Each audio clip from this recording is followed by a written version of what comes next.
ìrọ̀rùn. Ìrọ̀rùn dé.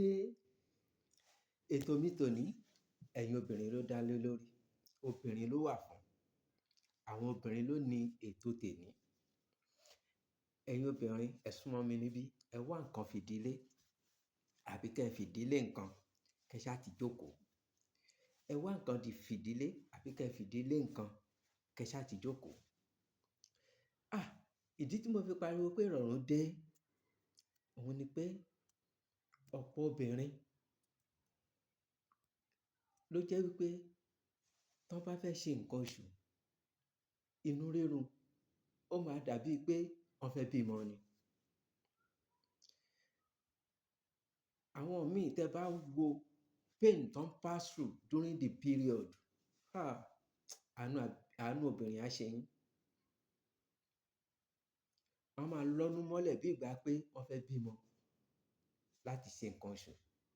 Bẹ́ẹ̀ lẹlòmíì, nǹkan oṣù ò lọ dédé, a máa ṣe ségesège. Ẹlòmíì tí a dúdú, á dì bí ẹ̀jẹ̀. Ìtọ́jú wà, solution ti wà báyìí. Mo ti bá yín mú solution wá. Kí ni àwọn nǹkan tí ẹ máa lọ bá mi wá? Ẹ lọ bá mi wá ìyèré tó pọ̀ díẹ̀, atalẹ̀, bàká, áyù, nǹkan mẹ́rin yẹn.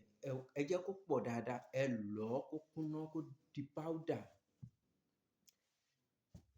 Lásìkò tí ẹ bẹ̀rẹ̀ nǹkan oṣù, tí inú ti bẹ̀rẹ̀, ẹ bẹ̀rẹ̀ sí ní lò ó. Báwo lẹ ṣe máa lò ó? Ẹ̀kọ gbígbóná, ẹ máa fi mu ògì gbígbóná lásìkò náà. Tẹ máa fi ṣe tán, ìrọ̀rùn ni. Láàárọ̀ kùtùkùtù láì tí jẹun sínú, òun ní kí ẹ kọ́ fi tẹ́lẹ̀ inú, kó gun jáde lára yín kó ṣiṣẹ́ lọ nú. Àdúrà lẹ máa fi ránṣẹ́ sí mi. Kò ju bẹ́ẹ̀ lọ. Mo máa ń sọ pé ẹ like, ẹ comment, ẹ share, ẹ subscribe to my YouTube channel. Ẹ tún share fún àwọn míì náà káwọn náà tún jẹ àǹfààní. Ẹ share fún àwọn míì kan jẹ àǹfààní. Ẹ má jẹ́ ẹ̀yin nìkan ló máa jẹ àǹfààní ẹ̀. Ẹ tún share fún many, many people kan jẹ àǹfààní ẹ̀. Inú rírun during the menstruation time is end. Ó di ìrọ̀rùn. Ó ti di ìrọ̀rùn. Ẹ like, ẹ comment, ẹ share. Títí di ìgbà míì, ẹ̀yin ní mo bá, èmi lẹ́ máa rí. Wọn ò ní fẹ́ ẹlòmíì ṣe wá.